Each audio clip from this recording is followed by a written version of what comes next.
इसको पहचानते हैं, ये है आम, ये कोई पौधा है। इसके बाद भी हम बहुत सारे पौधों को दिखाएंगे। ये आप लोगों ने पहचान लिया होगा, मनी प्लांट, सीधे आपको मनी दे देगा आपके घर में रहे तो। ये पहचान रहे, एक लकड़ी का टुकड़ा, सेव, देन केला, संतरा, बारी है खरबूजे की। पहचानिए, अच्छे से पहचानिए। और मिलते हैं इन सब में हम मेन मटेरियल जो कार्बोहाइड्रेट्स के हैं। चलिए चलते हैं अब आगे। हेलो बच्चा लोग, this is Gopal sir and welcome to Edu Boosters. आज की जो क्लास है वो मोस्ट इम्पॉर्टेंट क्लास है BSc first year first semester के लिए, सेकेंड सेमेस्टर का। ये एक प्रकार से आप मान सकते हैं कि क्लास स्टार्ट भी हो गया। और अगर जो बच्चे चाहें कि डेमो के रूप में, तो डेमो भी ये देख सकते हैं। और प्लीज़ और लोगों को ये शेयर करिए। अगर आपको अच्छा लगे तो लाइक करिएगा, नहीं लगे तो कोई बात नहीं। आज की क्लास जो होगी ये पर्टिकुलर बता दें कि यहाँ पे कुछ ऐसी इंटरेस्टिंग चीज़ों को हमने लाया है कि आपको दिखाएंगे। जो यहाँ पे पढ़ने वाली बात है, पढ़ना ज़रूरी है लेकिन समझना उससे भी ज़्यादा ज़रूरी है। क्योंकि हमारे क्लास में अब रटने वाला कॉन्सेप्ट हटा के समझने वाला कॉन्सेप्ट हम बहुत तगड़े से लाने वाले हैं। क्योंकि हम प्रैक्टिकली सारी चीज़ों को आपको दिखाएंगे और सब फेस कराएंगे। और आपको आज के बाद ऑब्जेक्टिव हो या थ्योरेटिकल हो, क्योंकि बच्चे परेशान हो जाते हैं, जैसे कोई क्वेश्चन आ गया एग्जाम में और पूछ दिया या कुछ फ्रूट्स के नाम देके या कुछ और चीज़ों के नाम देके और पूछ देता है कि किसमें प्रोटीन है, किसमें विटामिन है, कार्बोहाइड्रेट है। बच्चे कन्फ्यूज़न में आ जाते हैं। तो ये प्रॉब्लम आज ही सॉल्व कर देंगे। और इन बातों को स्टार्ट करें इससे पहले हम कुछ बताना चाहेंगे। थैंक यू उन बच्चों को जो अभी तक, जब से हमने चैनल शुरू किया है तब से कुछ बच्चे ऐसे हैं जो हमको सपोर्ट करते आए हैं। उनको बहुत बहुत थैंक यू। क्योंकि वो बच्चे हमारे चैनल को अक्सर क्या करते हैं, जो भी वीडियो आता है शायद उन्होंने ये वाला बटन दबा के रखा होगा। भाई आप लोग भी ऐसा कर लीजिए। यहाँ पे जो बेल आइकन का बटन है कुछ इस ढंग से ऐसे जो घंटी का निशान बना हुआ है बेटा, इसको आप लोग भी ऑन कर लीजिए। ये ऐसे जो बना हुआ है यहाँ पे ऐसे ऐसे जब दिखलाई दे तो इसको ऑन कर दीजिए। ऐसा बन जाए तो समझ लीजिए आपके पास बेल आइकन पहुँच चुका है और आपको भी ये नोटिफिकेशन तुरंत हमारे वीडियो का मिलेगा। और जिससे हमारी चैनल को और अच्छी खासी बेनिफिट मिल सके। तो ये बच्चे हैं प्रिया, सोनम सिंह, मधु सेठ, थैंक यू बेटा आप लोगों को, प्रीति राय, विद्या गुप्ता। ये बच्चे बहुत अच्छे हैं जिन्होंने हमारे चैनल को अब तक सपोर्ट किया और कंटिन्यू कर रहे हैं। Ajay Kumar, KP dragon comedy, I mean Krishna, thank you बेटा। शिवम शर्मा जो बच्चा है ये कंटिन्यू, हमारा कोई ऐसा वीडियो नहीं है जिस पे ये कमेंट ना किया हो। सबसे बड़ी बात, वीडियो देखना नहीं होता, वीडियो में आप हमारे अच्छाइयों को, बुराइयों को या जो भी है आप बताइए, लाइक का बटन दबाइए अच्छा लगे तो। और हमसे जो शेयर कर सकते हैं कि सर ये क्लास चाहिए, ये करिए, जैसे ये करता है। ये शिवम शर्मा नाम का बच्चा अभी नया जुड़ा है हाल ही में, लेकिन अक्सर हर वीडियो पे इसके हम कमेंट पाए हैं। थैंक यू बेटा। सोनल गिरी जो शायद फर्स्ट ईयर की, ये भी बच्ची अच्छा रिस्पांस दे रही है। सानिया गुप्ता, फर्स्ट ईयर के लगभग सभी वीडियो पे इसको हमने देखा है, इसके सारे कमेंट भी आ रहे हैं। तो थैंक यू बेटा।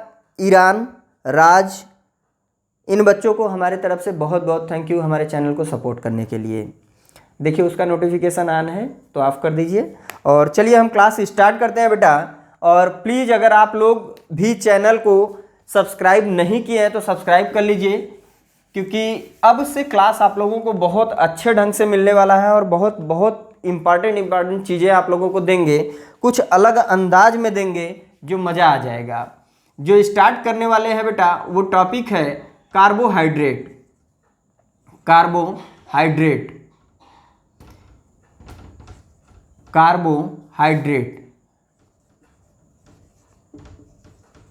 दिख रहा है, एक बार देख लीजिएगा। चलिए अब हम बात करेंगे कार्बोहाइड्रेट की। तो बेटा यहाँ पे आप लोगों को रटने वाला काम हम आज ख़त्म कर देंगे और समझने वाली चीज़ें बहुत तगड़ी रहेंगी। कार्बोमिस आप जानते हो क्या होता है? कार्बोमिस होता है कोल।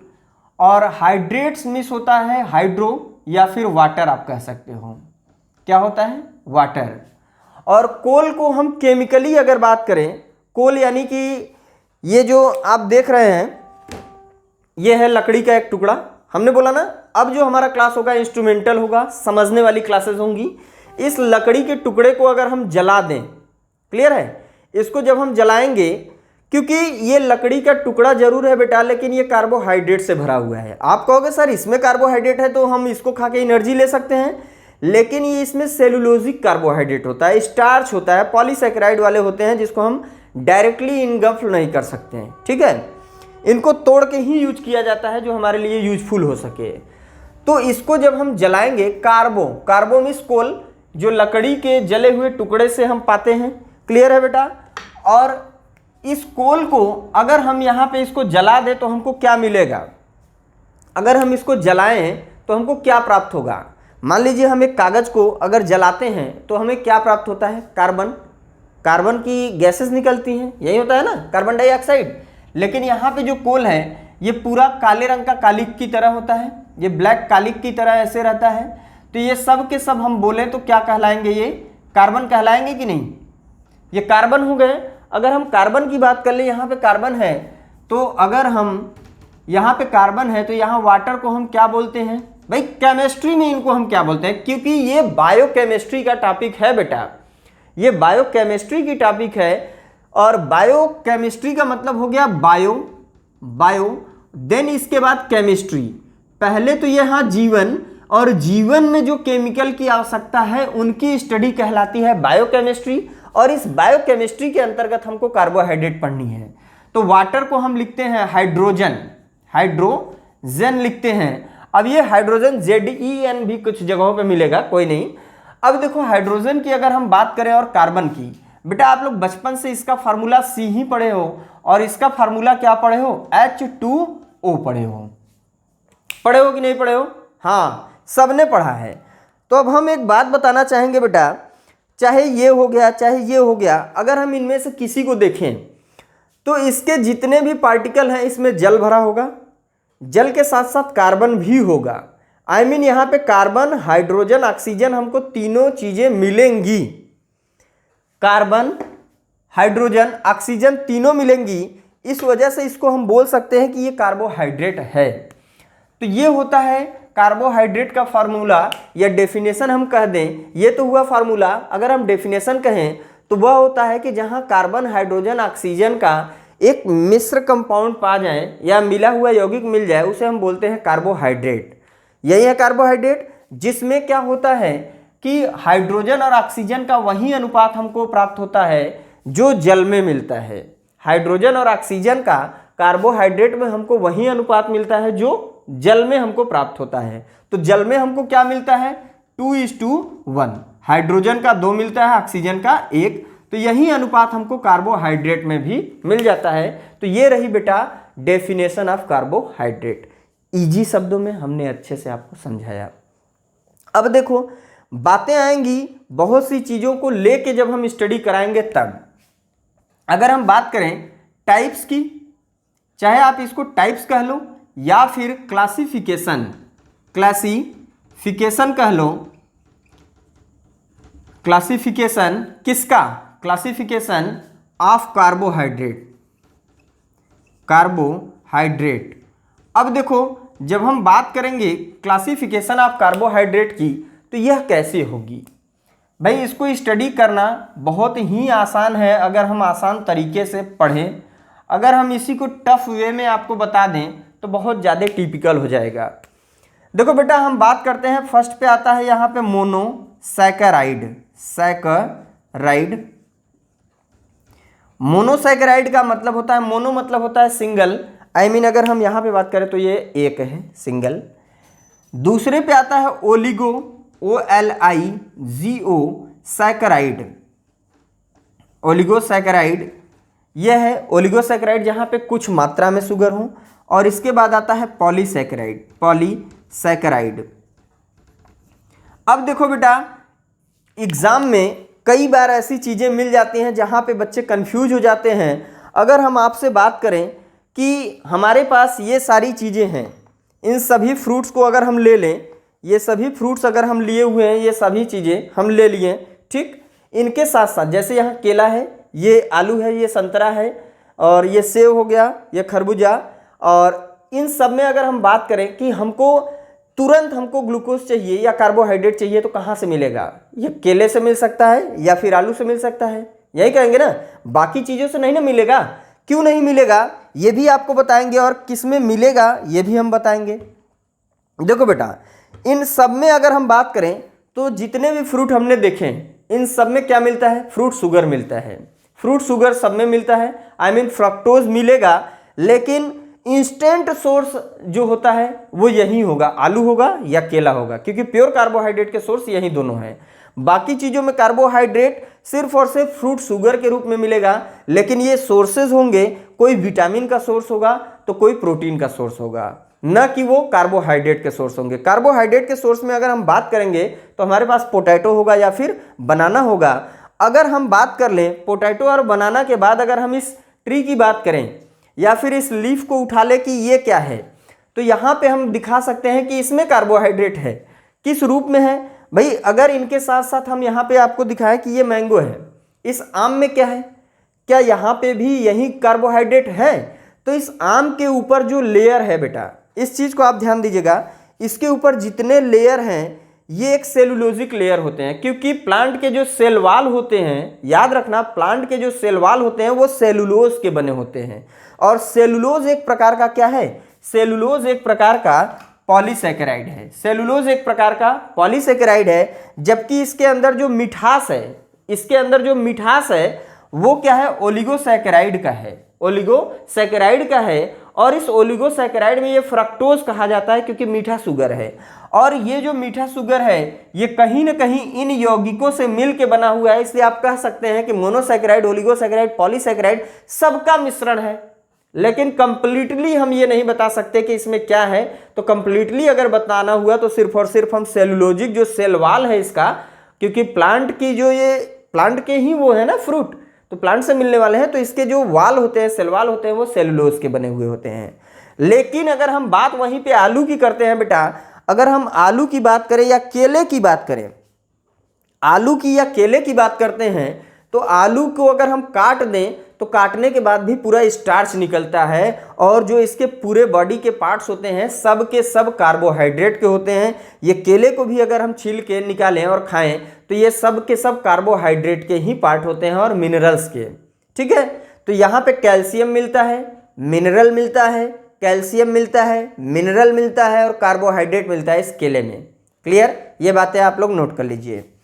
देन अगर हम बात करें बेटा, अब चलते हैं आगे की तरफ, क्योंकि हम देखो ऐसी चीज़ों को आपको बताएंगे आज कि अच्छा भी लगे, समझ में भी आए।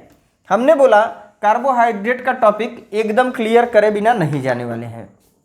अब देखो इकोनॉमिक इंपॉर्टेंस, आपको ऐसा फ्रूट कट कर करके दिखाएंगे कि कैसे मजा आएगा, खा के नहीं दिखाएंगे। मोनोसैकेराइड की अगर बात करें तो हमने कार्बोहाइड्रेट का फार्मूला पहले ही बोला था बेटा, CH2O, यही है ना। हम अगर यहाँ पे N लगा दें, यहाँ पे N लगा दें, यहाँ पे N लगा दें, तो ये किसी भी कार्बोहाइड्रेट का फार्मूला तैयार हो गया। अगर हम बात करते हैं मोनोसैकेराइड की, तो सिंगल शुगर वाला कंपाउंड है। यहाँ पे पहले पे हमको मिलता है, जो पहला है ट्राइओज, यानी those compound which made by a single sugar are called monosaccharide. ये डेफिनेशन आप बोल सकते हो। तो ट्राइओजेस या ट्राइओज, तो ट्राइओज का फार्मूला, ट्राई का मतलब होता है 3, तो N इक्वल टू अगर हम रख देते हैं बेटा 3, तो हमारा फार्मूला जो होगा C3H2 है और N है यहाँ पे 2 हो गया, यहाँ पे N की जगह हमने 3 रख दिया और O के जगह 3। तो हमारा इसका जो फार्मूला है बेटा C3H6, 3 दूनी 6, ठीक है, फिर O3, ये हमारा फार्मूला ट्राइओज का बन गया। देन अगर हम बात करते हैं सेकेंड पे, तो टेट्रोज है। क्या है? टेट्रोज है। टेट्रोज का फार्मूला, फिर यहाँ पे अगर हम N इक्वल टू कितना रख देते हैं, N इक्वल टू रख देते हैं 4, तो N इक्वल टू 4 रखने पे C4H2 प्लस इंटू कितना, इंटू 4, फिर O पे 4, फार्मूले में हमारा रख देने पे क्या होगा 4H8O, O कितना होगा 4 होगा। क्लियर है? देन आते हैं थर्ड पे, पेंटोज। पेंटोज को राइबोस शुगर भी बोलते हैं। पेंटोज को राइबोस शुगर क्यों बोला जाता है? क्योंकि जो DNA और RNA होते हैं ये पेंटोज शुगर ही होते हैं, क्योंकि न्यूक्लिक एसिड में 5 कार्बन कंटेनिंग कंपाउंड होता है और ये 5 कार्बन कंटेनिंग कंपाउंड हमारा पेंटोज ही होगा। तो पेंटोज की अगर हम बात कर लें तो C5H10O5 N इक्वल टू, जब हमारा N इक्वल टू हो जाएगा 5 देन हम निकाल लेंगे। अगर हम बात करें फोर्थ पे हमारा आएगा हेक्सोज, फोर्थ पे आएगा हेक्सोज। अब आप कहोगे कि सर हेक्सोज भी आप यहाँ पे दिखा दिए, तभी तो हमने बोला था बेटा कि ये जो सेव है, सेव में प्योर प्रोटीन होता है, संतरे में प्योर विटामिन होता है। ठीक, अगर हम इसको देखें कि यहाँ पे फ्रूट शुगर है, तो फ्रूट शुगर आखिर बोला किसको जाता है? सर आपने ये तो बताया ही नहीं। हाँ बेटा, ये हमने नहीं बताया। तो जो फ्रूट शुगर होता है उसको बोलते हैं क्या? उसको बोलते हैं फ्रक्टोज, उसको बोलते हैं फ्रक्टोज। फिर ग्लूकोज, ग्लूकोज अब कहोगे किस में मिलता है? अरे भाई अनाज आप देखे हो ना, चावल, गेहूं, ये सब जो अनाज हैं इसमें प्योरली ग्लूकोज मिलता है। अब आप ये मत समझो कि जो हम फ्रूट खाते हैं इसमें ग्लूकोज मिलता है। ग्लूकोज एक्चुअली अगर हमको मिलता है कहीं तो रोटी से मिलता है। रोटी जो हम खाते हैं उसमें ग्लूकोज हमको डायरेक्टली मिलता है। क्लियर है? ये याद रखना कि ग्लूकोज, जैसे शुगर के पेशेंट रोटी तो खाते हैं लेकिन चावल से परहेज करते हैं, जबकि प्योर ग्लूकोज जो होता है कहाँ पे होता है? यहीं पे होता है। शुगर के पेशेंट बोलते हैं हमको शुगर है, हमको ये नहीं खाना, वो नहीं खाना। अरे यार, नहीं खाना तो रोटी मत खाओ, क्योंकि वहाँ पे भरपूर पूरा ग्लूकोज से तो बना है। प्योर ग्लूकोज अगर हम बात करें तो वहाँ पे मिलता है फ्रक्टोज, ग्लूकोज। और इसके बाद आता है बेटा, इसके बाद आता है गलैक्टोज, गलैक्टोज। ठीक, अब इसके बाद 7वें पे हमारा आता है हेप्टोज, हेप्टोज। और सेम वही फार्मूला आप एक प्लस करते हुए आगे बढ़ जाएंगे। यहाँ पे हम दिखाना चाहेंगे C7H14 और O7। क्लियर है? अब आप इसका भी फार्मूला लगा लेंगे। इसके एग्जाम्पल पे आप लिख लेंगे न्यूक्लिक एसिड। न्यूक्लिक एसिड होता है, न्यूक्लिक एसिड होता है 5 कार्बन कंटेनिंग कंपाउंड, जिसको बोला जाता है DNA एंड RNA, RNA यही होता है। चलिए कमेंट करके जरूर बताइएगा कि RNA, सबसे छोटा RNA कौन सा होता है। अब बात करते हैं ओलिगोसैकेराइड में। ओलिगोसैकेराइड क्या है? Those carbohydrate where 2 to 10 carbon containing compound are present are called carbohydrate. अब आप कहोगे कि 2 to 10 carbon containing compound, sir आपने गलत कहा। हाँ बेटा, अब देखो 2 to 10 कार्बन नहीं, 2 to 10 monosaccharide present are called oligosaccharide. ये बात याद रखना, क्योंकि बच्चे एग्जाम में यही गलती करते हैं। वहां पे ये नहीं दिखाते कि 2 से कम ना हो और 10 से ज्यादा नहीं होना चाहिए। 10 से ज्यादा हुआ तो तुरंत ये चला जाएगा पॉलीसैकेराइड में, 2 से कम हुआ तो तुरंत हो जाएगा मोनोसैकेराइड में। लेकिन ये 2 किसके कंपाउंड होने चाहिए? मोनोसैकेराइड के। 2 से लेके 10 तक मोनोसैकेराइड के अगर कंपाउंड हैं जहां पे, उसी को बोला गया है बेटा ओलिगोसैकेराइड। इतना क्लियर हुआ?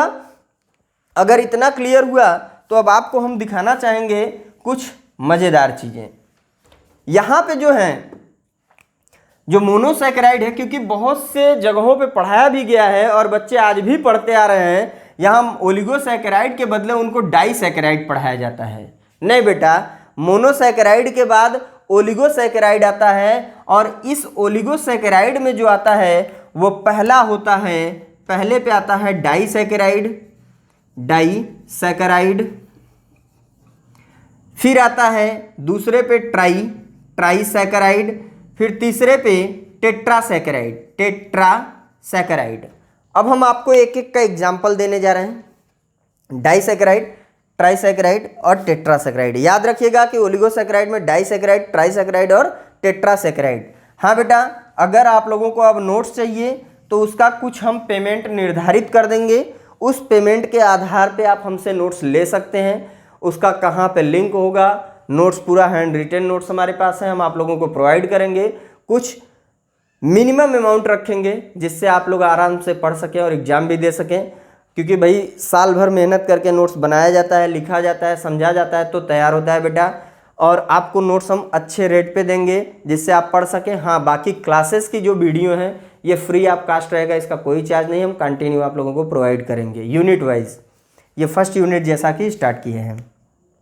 अब देखो डाइसैकेराइड की अगर बात करें तो हमने पहले ही बोला था 2 कंपाउंड।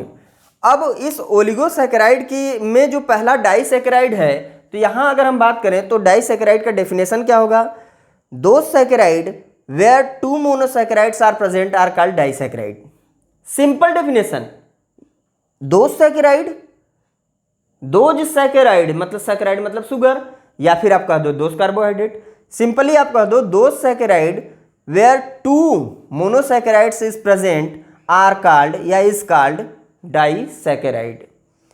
तो ये क्लियर हो गया कि जहां पे 2 मोनोसैकेराइड के यौगिक मौजूद होंगे उसको हम कहेंगे डाइसैकेराइड। एग्जाम्पल में glucose plus glucose equal to क्या हो गया? ग्लूकोज और ग्लूकोज को जब हम जोड़ देंगे तो हमारा बन जाएगा क्या?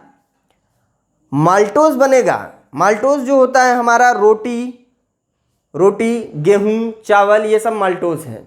ठीक है बेटा, अब ये बनेगा माल्टोज, MALTOSE। देखो ये है माल्टोज और इसका फॉर्मूला अगर हम देखें बेटा तो C6H12O6 प्लस C6H12O6। अब इक्वल कर दें, दिख रहा है C6H12O6, C6H12O6। ग्लूकोज का भी भाई ये ग्लूकोज है तो ये भी ग्लूकोज है, दोनों का फार्मूला सेम होगा। और माल्टोज का फार्मूला कर दें C12H22O11। अब आप कहोगे अरे सर ये तो बहुत गड़बड़ कर रहे हैं, यहां पे 2 हाइड्रोजन आप निकाल दिए, 1 ऑक्सीजन कहां गया? अरे बेटा एक बात बताओ, आप रोटी को जब तक कूचोगे, पीसोगे, चबाओगे नहीं तब तक ये ग्लूकोज पाओगे ही नहीं। आप रोटी को बाहर ऐसे ही रख दो हवा में, वो माल्टोज के फॉर्म में रहेगा।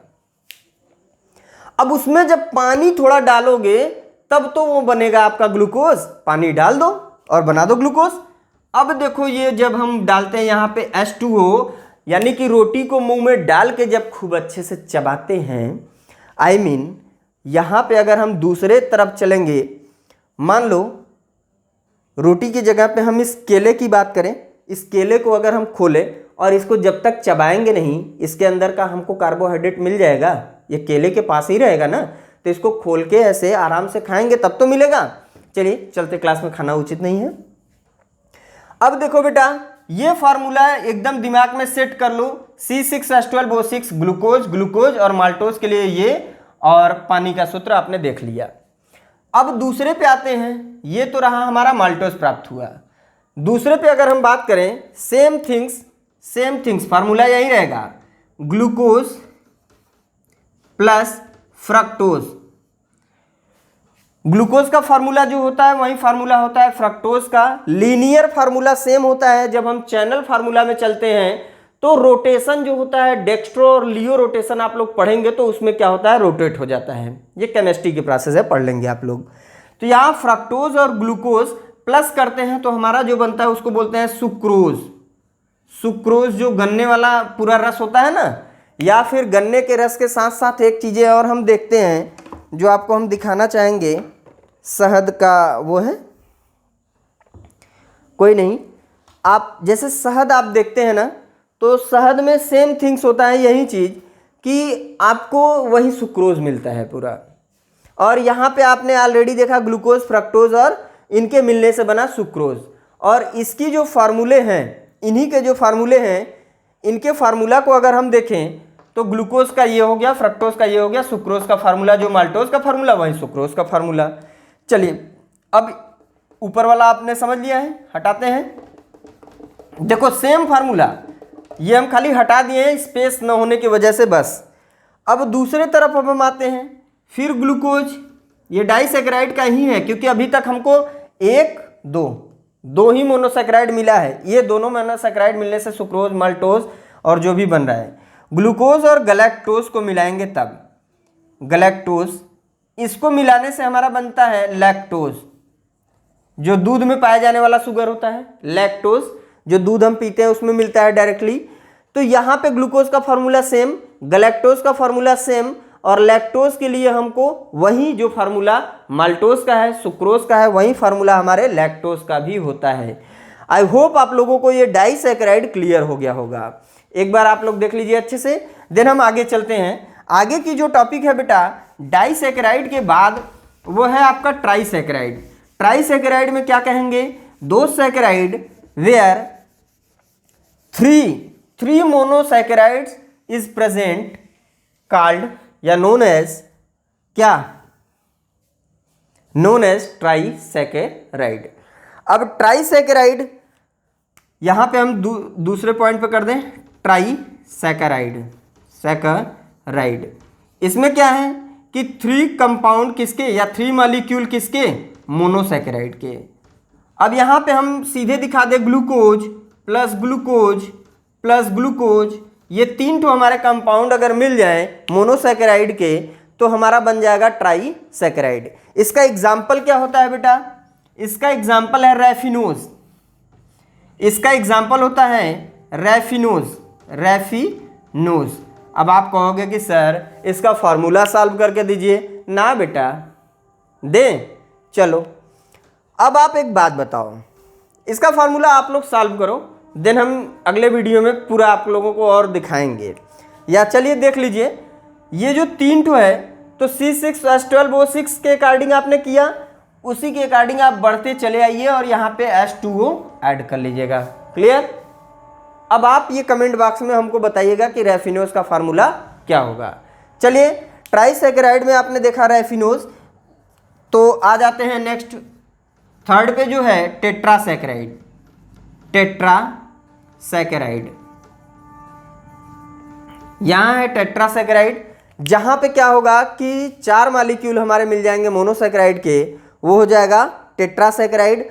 और इसका एग्जाम्पल है, टेट्रासैकेराइड का एग्जाम्पल जरा उसमें देखिएगा, दीजिए हमको 1 मिनट के लिए। देखिए आप लोगों के लिए हमने नोट्स भी अच्छा खासा बना के रखा हुआ है, और ये है इसका स्टैकियोस है और स्कोरोडोज और स्टैकियोस, ये टेट्रासैकेराइड के एग्जाम्पल हैं। आप लोग वैसे ट्राइसैकेराइड्स तक ही पढ़ें तो ज़्यादा बेटर होगा, जिसका रैफिनोज है, ठीक है। नोट्स अच्छे खासे ढंग से लिखा हुआ है, ये आप लोगों को मिल जाएगा भाई, अगर आप लोग ध्यान देंगे तो। फिर इसके बाद अब हम चलेंगे दी बेस्ट पॉइंट, जो बहुत ही ज़्यादा इंटरेस्टिंग प्लस आज तक लगभग जगहों पे मुलाकात जो होती है वो इन्हीं बेचारों से होती है। इनका नाम है पॉलीसैकेराइड। जो पॉलीसैकेराइड हैं ये हर जगह फंस जाते हैं। ये 2 प्रकार के होते हैं। पहले तो पॉलीसैकेराइड समझ लो, वेयर ये आप जान लो कि 10 जो मॉलिक्यूल थे, इससे ऊपर जो भी अब आएंगे सब क्या हो जाएंगे, पॉलीसैकेराइड। दोज सैकेराइड वेयर कितना मैक्सिमम नंबर ऑफ ग्लूकोज या maximum number of saccharides present are called polysaccharide. Maximum number आप कर सकते हो, यहां पे आपको नॉट लेस देन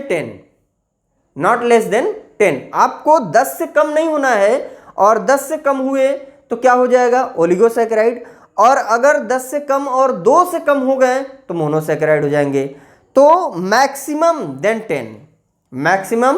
10 होना चाहिए, मैक्सिमम देन 10 से भी ज़्यादा होना चाहिए, तब आप आएंगे पॉलीसैकेराइड में। और पॉलीसैकेराइड जो है 2 प्रकार का है, एक है होमो, एक है हेट्रो। एक है होमोपॉलीसैकेराइड, एक है हेट्रोपॉलीसैकेराइड। जो होमोपॉलीसैकेराइड है और जो हेट्रोपॉलीसैकेराइड है, यहाँ पे एक क्लियर आपको बात बता दें, अगर हम ऐसे चल रहे हैं तो ये है बेटा होमोपॉलीसैकेराइड। अगर हम ऐसे चलते हुए ऐसे चलें, फिर ऐसे चलें, फिर ऐसे चलें, फिर ऐसे चलें, फिर ऐसे चलें और ऐसे चलें, फिर ऐसे चलें, और इस ढंग से ऐसे ब्रांच में अगर हम चलने लगे तो वो होगा हेट्रोपॉलीसैकेराइड। अब आप कहोगे सर ये कैसे हुआ, तो जहां पे ग्लूकोज या फ्रक्टोज, चाहे वो ग्लूकोज हो तो ग्लूकोज ही कंटिन्यू 11, 12, 13, 14, 15 जितने भी हो मॉलिक्यूल, 10 नहीं होने चाहिए, 10 से ज़्यादा होने चाहिए। ये ग्लूकोज है तो सिर्फ ग्लूकोज के मॉलिक्यूल अगर हमारे पास कंटिन्यू है तो ये कहलाएगा होमोपॉलीसेकेराइड। चाहे फ्रक्टोज है तो फ्रक्टोज ही कंटिन्यू होना चाहिए, 11, 12, 13, 14 या 100, 200 जितना भी हो उसको हम बोलेंगे होमोपॉलीसेकेराइड। लेकिन वहीं पे जो हेट्रोपॉलीसेकेराइड है, जब हम ऐसे चलें और वहाँ पे हमको मिल जाए, एक बार ग्लूकोज मिले, फिर चलते चलते फ्रक्टोज मिले, फिर सेलुलोज, ये सब मिलते चले जाएं, तो वो कहलाता है हेट्रोपॉलीसेकेराइड। तो यहां तक तो बात रही बेटा इसकी। अब हम कुछ इसमें आप लोगों को एक्स्ट्रा बताने जा रहे हैं। अब देखो, जो पॉलीसेकेराइड के आप एग्जाम्पल पढ़ते हो बेटा, उसके एग्जाम्पल क्या है? एग्जाम्पल है सेलुलोज, इसके एग्जाम्पल हैं सेल्यूलोज। सेलुलोज है, जो सेलुलोज है ये कहाँ मिलता है? हमने बोला ये है, इसको हम देख रहे हैं, इसकी जो वाल है ये क्योंकि प्लांट सेल है और इसके जो वाल हैं वो सेलुलोजिक होंगे। इसके अंदर कार्बोहाइड्रेट होता है, यहाँ पे होता है। यहाँ पे हम देखें इसमें क्या मिलेगा, अगर हम इसको कट कर देते हैं बेटा तो यहाँ हमको मिलेगा स्टार्च। इसको अगर हम कट कर दें तो इसमें हमको मिल जाएगा स्टार्च, यहाँ मिलेगा हमको स्टार्च। और सेलुलोज हमको कहाँ मिलेगा? ये जो पूरा है ये सेलुलोज ही है। और जब हम इसमें देखें पत्ते में भी, तो पत्ते में हमको प्योर स्टार्च मिल जाता है। तो ये है स्टार्च के मॉलिक्यूल, स्टार्च और सेलुलोज हमको वहाँ मिल गए। तो ये रहा हमारा क्लासिफिकेशन।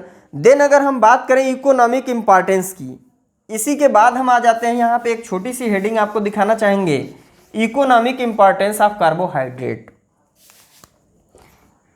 इकोनॉमिक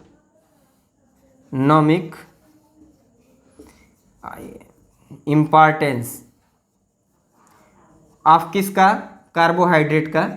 अब ध्यान दो बेटा, जो इकोनॉमिक इम्पॉर्टेंस है वो क्या है कि हम आपको ये केला दे खाने के लिए तुरंत, तो क्या होगा? केले से हमको एनर्जी मिलेगी। जिम करके हम लोग क्या करते हैं? केला खाते हैं, तो हमको क्या मिलता है? उससे एनर्जी मिलता है। ये जो है यहाँ पे हमको इसमें क्या मिल रहा है? इसका क्या फ़ायदा है भाई? आलू हम लोगों को खाते हैं, सब्जी का वो राजा है, और इसमें हमको ऑलरेडी क्या मिलता है? कार्बोहाइड्रेट मिलता है।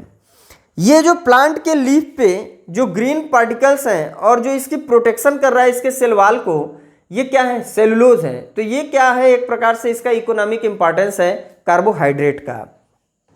इसके बाद जो इंस्टेंट सोर्स ऑफ एनर्जी होता है ये है कार्बोहाइड्रेट। जो हमको कार्य करने की क्षमता बढ़ाता है वो है कार्बोहाइड्रेट। अगर डिहाइड्रेशन हुआ है उस समय हम पानी के साथ मिला के देते हैं ग्लूकोज, वो है कार्बोहाइड्रेट। तो इसके ये सारे क्या है? Economic importance. आई होप आप लोगों को यह क्लास बहुत अच्छे समझ में आया होगा। अगर आया तो प्लीज़ लाइक करिएगा और नए हैं तो सब्सक्राइब करिएगा। लोगों को शेयर करिए, first year, first semester, second semester, जिसको भी शेयर कर सकते हैं करिए, जिससे ये वीडियो अच्छे से चले और हम आपको कंटिन्यूली क्लास दें। Thank you for watching my video.